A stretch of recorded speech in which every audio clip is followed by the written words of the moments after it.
Bismillahirrahmanirrahim, walhamdulillahi rabbil alamin, wa sallallahu wa sallam ala nabiyyina Muhammad, wa ala alihi wa sahbihi ajma'in amma ba'd. On continue donc l'explication de ce livre très profitable de l'imam Muhammad ibn Abdul Wahhab rahimahullah, le livre intitulé Kitab al-Tawhid, le livre de l'unicité.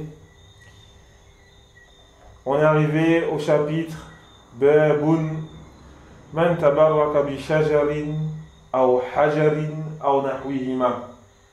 Le chapitre concernant celui qui recherche la bénédiction d'un arbre, d'une pierre ou autre. Et ensuite il cite la parole d'Allah tabaraka wa ta'ala: Afara'aytumul Lata wal Uzza. Voyez-vous Al-Lat ainsi que Al-Uzza wa Manat al-Thalifat al-Ukhra, ainsi que Manat la troisième. Donc les polythéistes qui adoraient des divinités, des pierres, des statues en dehors d'Allah tabaraka wa ta'ala. Et donc le fait de rechercher la bénédiction At-Tabarruk.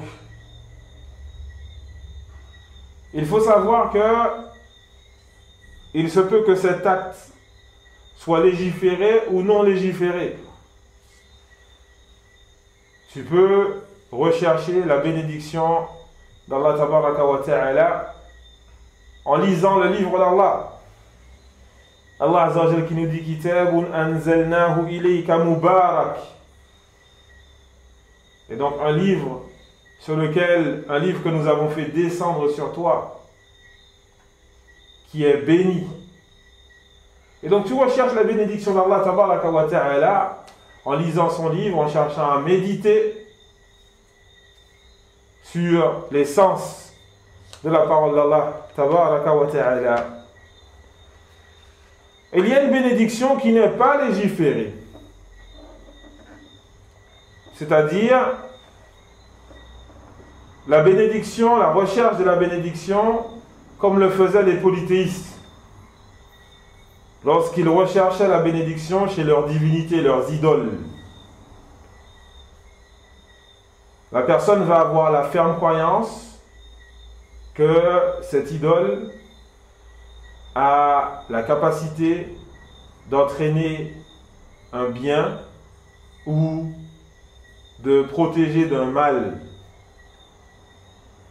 Ceci est du polythéisme majeur qui fait sortir de l'islam. Et il y a une autre façon de rechercher la bénédiction qui n'est toujours pas légiférée. C'est le fait de ne pas croire que cette idole ou cette chose que tu vas utiliser pour rechercher la bénédiction, tu ne crois pas que cette chose, c'est elle qui entraîne la bénédiction. Tu crois bien que la bénédiction vient d'Allah. Mais tu vas utiliser cette chose qui n'est pas légiférée. Il n'y a aucune preuve qui montre que tu peux rechercher la bénédiction de cette chose-là. Alors ici, les savants nous disent qu'on est dans le polythéisme mineur. Pourquoi? Parce que c'est un acte que tu fais qui peut entraîner par la suite au polythéisme majeur. Le fait que la personne par la suite croit que réellement cette chose entraîne réellement la bénédiction. Comme par exemple les personnes qui arrivent à la Mecque et qui cherchent à se frotter à toute chose qui ressemble à de l'or. Dès qu'ils voient une décoration, quelque chose qui ressemble un peu à de l'or, ils vont se frotter dessus en recherchant quoi? En recherchant la bénédiction. S'ils pensent que cette chose-là en elle-même, elle entraîne la bénédiction, alors ceci est un acte qui fait sortir l'islam. Mais s'ils pensent que la bénédiction vient d'Allah, et qu'il recherche la bénédiction par un élément sans preuve venant d'Allah tabaraka wa ta'ala, alors là, ce qu'ils font n'est pas légiféré. Et donc il est important que nous fassions attention à ne pas tomber dans toutes ces formes de recherche de bénédiction qui ne sont pas légiférées. Mais nous devons rechercher la bénédiction d'Allah Tabaraka wa Ta'ala seul, en utilisant les moyens légiférés.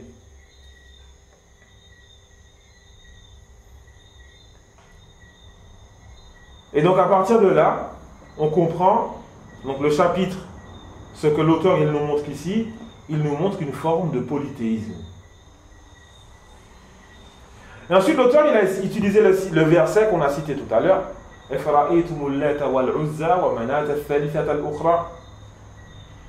donc, avez-vous vu la divinité El-Lat ainsi que El-Uzza ainsi que Manat, la troisième, jusqu'à la parole d'Allah Tabaraka wa Ta'ala, in yattabi'una illa dhanna wa ma tahwa al-anfus wa laqad ja'ahum min rabbihimul huda. Certes, ils ne font que suivre les conjectures et les penchants. Donc, ma tahwa al-anfus, les penchants des âmes. Alors que la guidée leur est parvenue, la guidée leur est venue venant de leur Seigneur. Et donc Allah Tabaraka wa Ta'ala, dans ce verset, il a blâmé les polythéistes qui recherchaient la bénédiction, qui adoraient des statues, des objets, des pierres. Et donc il est important qu'on comprenne, barakallahu fikum, que ce que Allah Tabaraka wa Ta'ala a reproché aux autres peuples, nous ne pouvons pas tomber dedans. Si Allah Tabaraka wa Ta'ala, dans son livre, il nous montre les erreurs des peuples précédents, c'est pour nous mettre en garde, nous, quant au fait de tomber dans ces mêmes erreurs. Et donc tu recherches la bénédiction auprès d'Allah seul.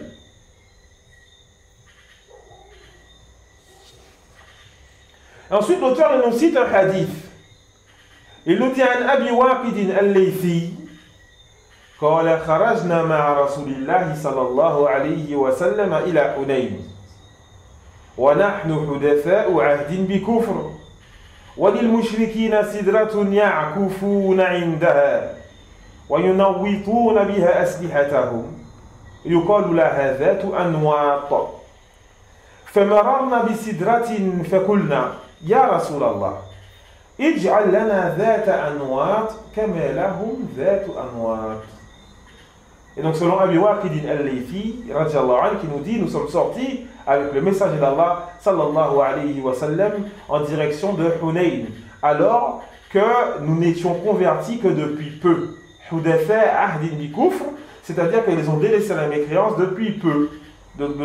C'était de nouveaux musulmans. Et certes, les mouchriquins, ils avaient un arbre, un sidra, auquel, donc, autour duquel ils restaient. Ils restaient autour de cet arbre. Et ils accrochaient leurs armes à celle-ci. Ils recherchaient la bénédiction pour leurs armes, pour eux-mêmes. Ils accrochaient leurs armes à cet arbre pour rechercher la bénédiction. Et cet arbre était appelé Zatu Anwat. Alors lorsque nous sommes passés à côté d'un arbre, un sidra, on a dit, ô messager d'Allah, accorde-nous Zatu Anwat kamalahum Zatu Anwat. Accorde-nous Zatu Anwat de la même façon que eux, ils ont un arbre Zatu Anwat.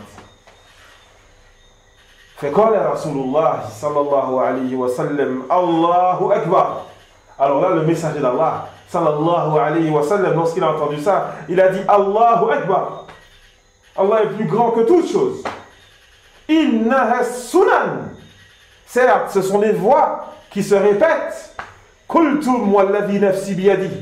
Kama qalat banu Israël li Moussa. Ij'al lana ilahan kama lahum aliha. Vous avez dit, par celui dont mon âme est entre ses mains, vous avez dit comme le peuple de Bénou Israël, les enfants d'Israël ont dit à Moussa, accorde-nous une divinité. De la même façon que eux, ils ont une divinité. Certes, vous allez suivre les voies de ceux qui étaient avant vous. Donc ce hadith a été rapporté par Al-Tirmidhi, qui l'a jugé authentique. Et donc les polythéistes, ils accrochaient leurs armes à cet arbre pour rechercher la bénédiction. Et nous, à partir de là, on va tirer plusieurs leçons de ce hadith qui a été cité. Premièrement, le fait que l'individu est excusé par son ignorance. Car comme vous avez pu le comprendre, les compagnons qui étaient avec le messager d'Allah sallallahu alayhi wa sallam à ce moment-là, il nous cite Abu Waqid al-Laythi, et il nous dit qu'ils avaient quitté la mécréance depuis peu de temps. Et donc forcément, ces gens-là, ils s'étaient convertis, eux, donc durant la conquête de la Mecque. Et il y avait entre la conquête de la Mecque et la Razwa, la bataille de Hunayn, il n'y a eu que quelques jours. Certains savants nous disent 1 mois. Au maximum, il nous dit Cheikh Ubayd al-Jabir.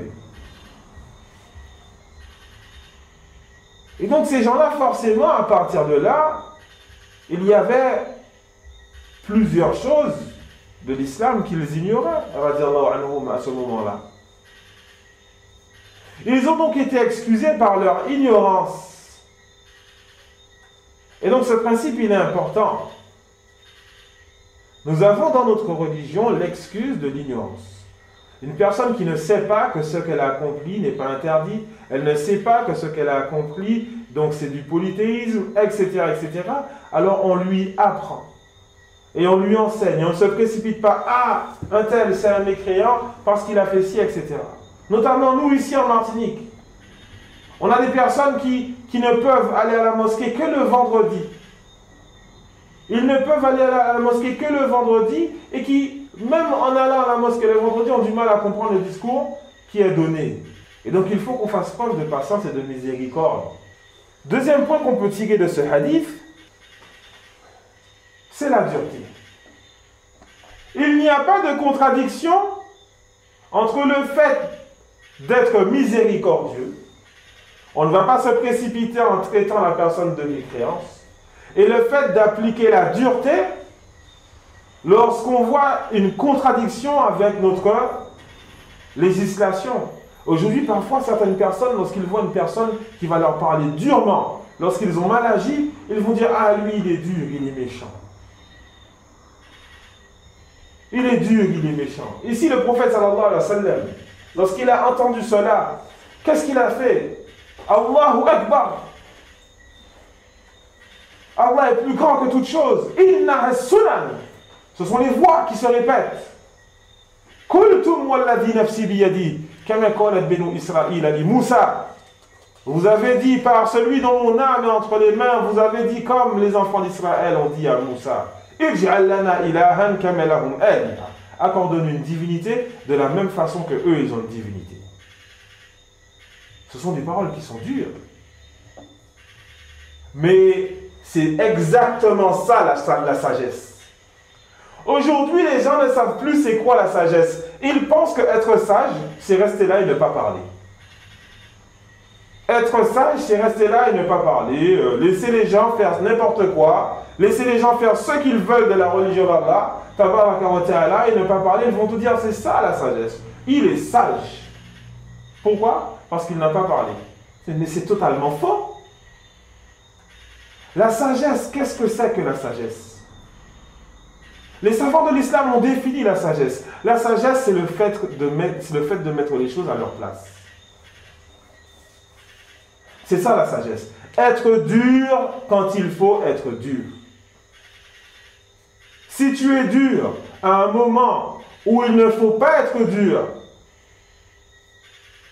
tu vas tomber dans l'exagération. Et être doux à un moment où il faut être doux. Si tu es doux à un moment où il ne faut pas être doux, tu vas tomber dans le laxisme. Et donc la sagesse, c'est le fait de mettre les choses à leur place. Est-ce qu'on va dire que le prophète sallallahu alayhi wa sallam n'a pas de sagesse lorsqu'il reproche le mal? Et ensuite il a dit sallallahu alayhi wa sallam litarkabunna sunana man kana qablakum. Vous allez suivre les voies de ceux qui étaient avant vous. Et donc il est important, barakallahu fikum, qu'on comprenne le comportement que le musulman doit avoir lorsque on voit des éléments qui contredisent notre législation. Aujourd'hui, une personne qui va reprocher la sorcellerie, alors qu'il voit des sorciers devant lui à la mosquée, on va dire, ah oui, lui il est dur. Subhanallah. Lui il est dur. Ah ben non, il ne faut rien dire. Il faut rester comme ça. Non, ça ne se passe pas comme ça. Nous devons enseigner aux gens ce qui est bien et ce qui est mal. C'est une responsabilité. Et ce n'est pas du tout un manque de sagesse.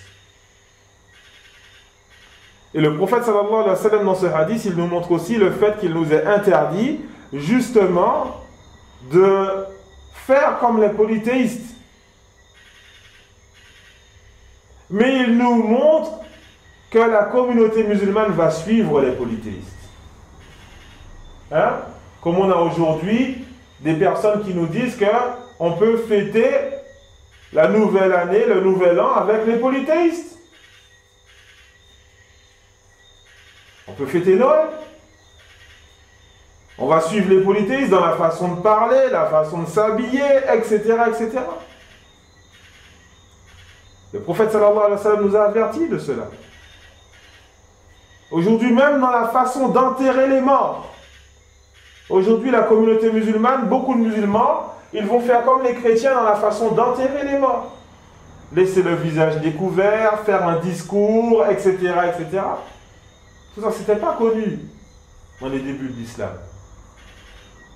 Et donc, il est important qu'on fasse attention à ce genre de choses.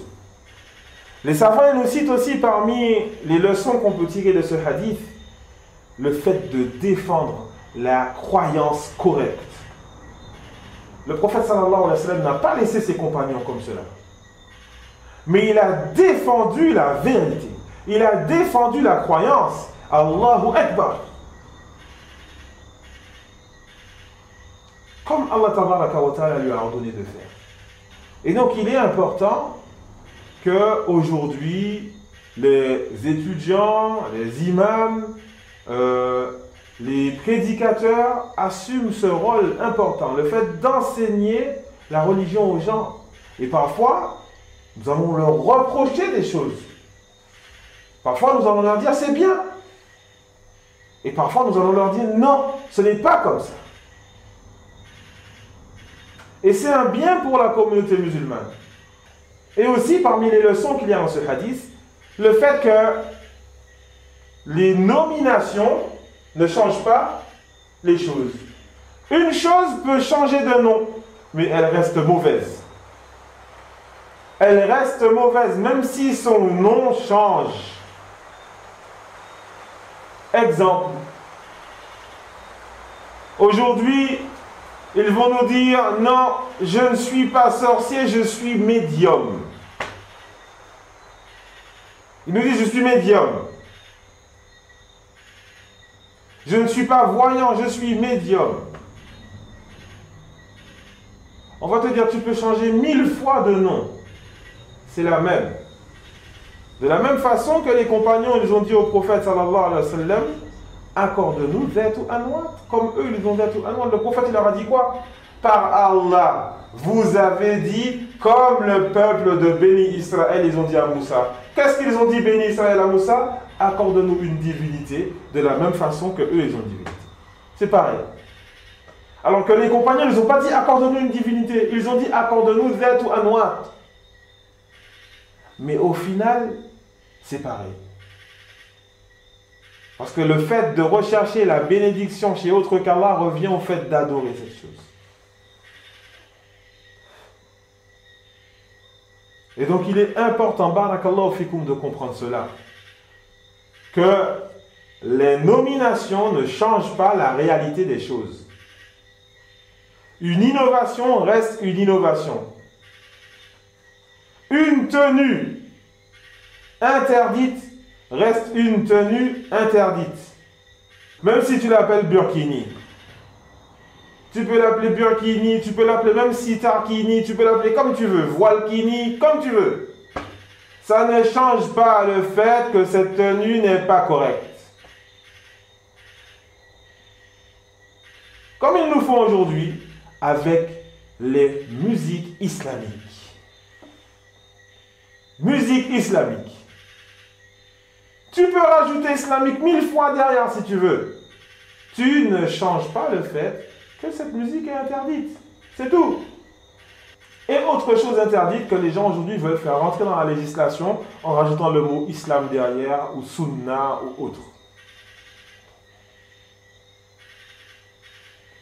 Et donc il faut faire très attention, barakallahu fikum, à ne pas tomber dans ce piège et à surtout apprendre notre législation. On voit aussi dans ce hadith l'importance d'apprendre. Car ce qui a fait que ces compagnons, radiyallahu anhum, aient commis cette erreur, eh bien c'est le fait qu'ils ignoraient. Et donc ça nous pousse, barakallahu fikum, à apprendre. Notamment ici, nous avons beaucoup de convertis, des nouveaux convertis. On doit apprendre notre religion. Il est important d'apprendre le tawhid, l'unicité d'Allah, tabaraka wa ta'ala. D'apprendre la croyance authentique. Vous voyez la communauté qui s'est divisée, il y a des sectes qui ont apparu. Il est important d'apprendre quelle était la croyance du prophète, sallallahu alayhi wa sallam. La croyance des compagnons, radiallahu anhum, ce dont Allah tabaraka wa ta'ala est satisfait d'eux, quelle était leur croyance? Et donc, barakallahu fikum, j'espère que on va tous faire des efforts, bi'idhnillahi ta'ala, pour apprendre notre religion, pour apprendre la croyance musulmane, pour apprendre la croyance, la seule croyance qui mène au paradis. On demande à Allah tabaraka wa ta'ala de nous accorder une science profitable. Il est capable de toutes choses. Subhanaka Allahumma bihamdik. Ashhadu an la ilaha illa ant. Astaghfiruka wa atubu ilayk wa jazakumullahu khairan. On continue, Inch'Allah ta'ala, la semaine prochaine.